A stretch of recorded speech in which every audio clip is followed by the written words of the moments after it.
আপনি কি ফ্রিল্যান্সার? আপনি কি অনলাইনে আপনার আয়ের রিটার্ন ঠিকমতো জমা দিয়েছেন? আয়কর আইন 2023 অনুযায়ী ফ্রিল্যান্সারদের জন্য রিটার্ন জমা দেওয়া বাধ্যতামূলক করা হয়েছে। চলুন আজকে আমরা বিস্তারিত জানব। আসসালামু আলাইকুম, আমি মাকসুদা মাহাজিবি।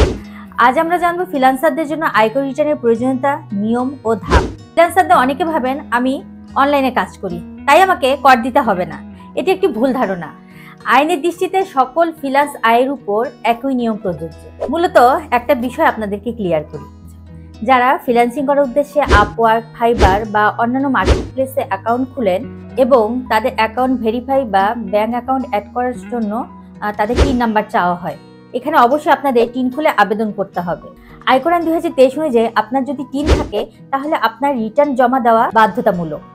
আর আপনার যদি করযোগ্য সীমার উপরে থাকে সেক্ষেত্রে আপনাকে অবশ্যই ট্যাক্স জমা দিতে হবে। রিটার্ন দাখিলের সময় প্রয়োজনীয় ডকুমেন্টগুলো হলো যে ব্যাংকে আপনার আয় জমা হবে সেই ব্যাংকের স্টেটমেন্ট, পেপাল, পাইনিয়র, আপওয়ার্ক বা অন্য কোনো প্ল্যাটফর্মের আয় রিপোর্ট, প্রয়োজন হলে ট্রেড লাইসেন্স এবং পূর্বের রিটার্ন। রিটার্ন দাখিলের সময় অবশ্যই আয় কম দেখানো বা কোনো আয়ের তথ্য লুকানো থেকে বিরত থাকতে হবে। ব্যাংক লেনদেন ও অনলাইন আয়ের মিল ঠিক রাখুন এবং বড় লেনদেনের উৎস সবসময় প্রমাণ হিসেবে সংরক্ষণ করুন। সময় মতো রিটার্ন দিলে কোনো জরিমানা বা এনবিআর থেকে নোটিশের ঝুঁকি থাকে না।